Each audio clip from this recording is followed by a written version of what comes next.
this is Tracy Housel from tracylhousel.com, and today I want to talk to you about 7 tips for ADHD entrepreneurs.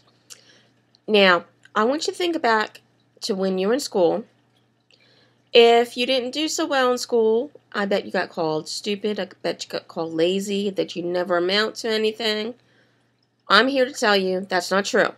You're not stupid, you're not lazy, and you will amount to something. It's all up to you. You choose to be successful, and you will. Let's get to those 7 tips for ADHD entrepreneurs. Number 1, know at what time of the day it is easiest for you to work. Now, I understand if you have a full-time job or a part-time job, you may not have such a say, or if you have kids, such a say of when you can work. But at the time that you have left, is there some time that maybe you work a little better than others? And if there is, that's when you should work. It's all about using your strengths to help you propel yourself forward. Tip number 2 is know where and in what environment you work best in. In other words, sometimes people work better out of the house. They may work better at a coffee shop.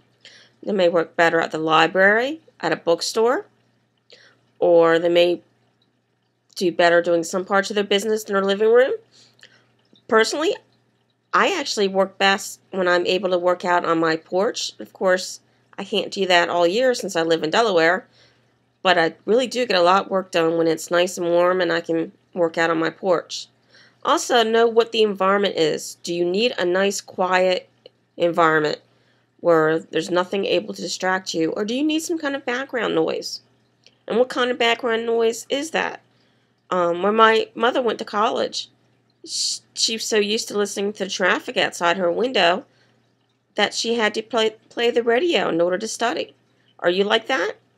For me, it depends. I usually need some kind of music in the background, but I'm usually better off if it's not words, if I'm trying to work and concentrate. If I'm doing something that's boring or something that doesn't need a lot of my attention, I might listen to mindset training in the background. Or do you need complete quiet? Know what is best for you. Number 3, I know there's a lot of people who would tell you if you have to lose sleep, you have to lose sleep. But I'm here to tell you that if you have ADHD, you really need to make sure you get enough sleep. It's one thing for you not to get enough once in a while, but I think you'll find that you'll work much better, you'll have much better focus, much better concentration if you do get enough sleep.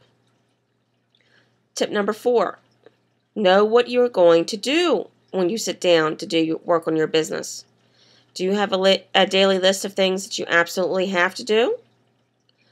If you're working on a project, do you know what you need to do for that project? If you don't, do you know how to break that project down into smaller bites and then figure out which one is first? That can be hard for some entrepreneurs with ADHD. And I can help you out with that if that indeed is hard for you. Number 5, use a timer. Now this works for both extreme symptoms of ADHD.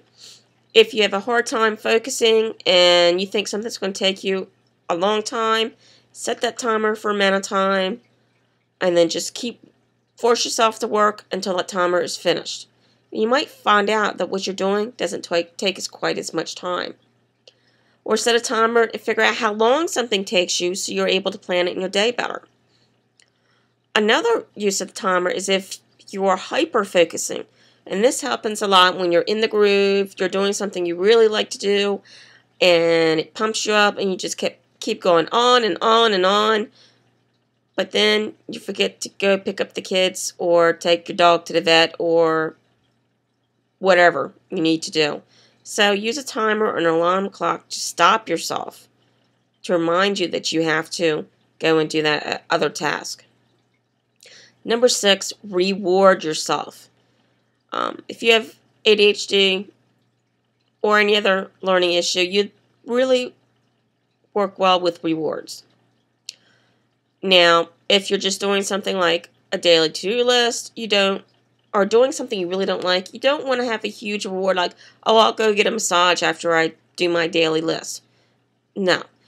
Pick something a little bit smaller. I like to play casual games on the internet or on my computer.